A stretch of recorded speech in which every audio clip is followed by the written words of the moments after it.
Friendship day वाले गुनाह में कहीं आप भी तो शरीक नहीं।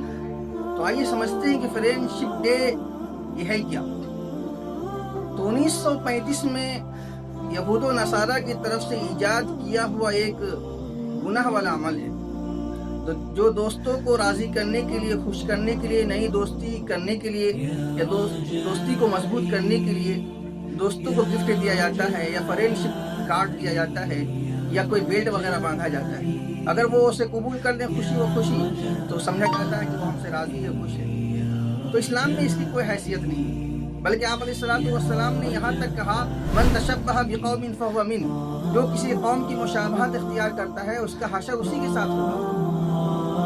और अगर आपको किसी से दोस्ती करनी है, पक्की करनी है या नई दोस्ती करनी है, तो किसी दिन की, किसी माह की तारीख की कोई ज़रूरत नहीं कि अगस्त का एतवार होना चाहिए, पहला एतवार होना चाहिए, नहीं, बल्कि नेकी का काम है तो करिए, जब दिल में बात आ जाए तो कर लीजिए।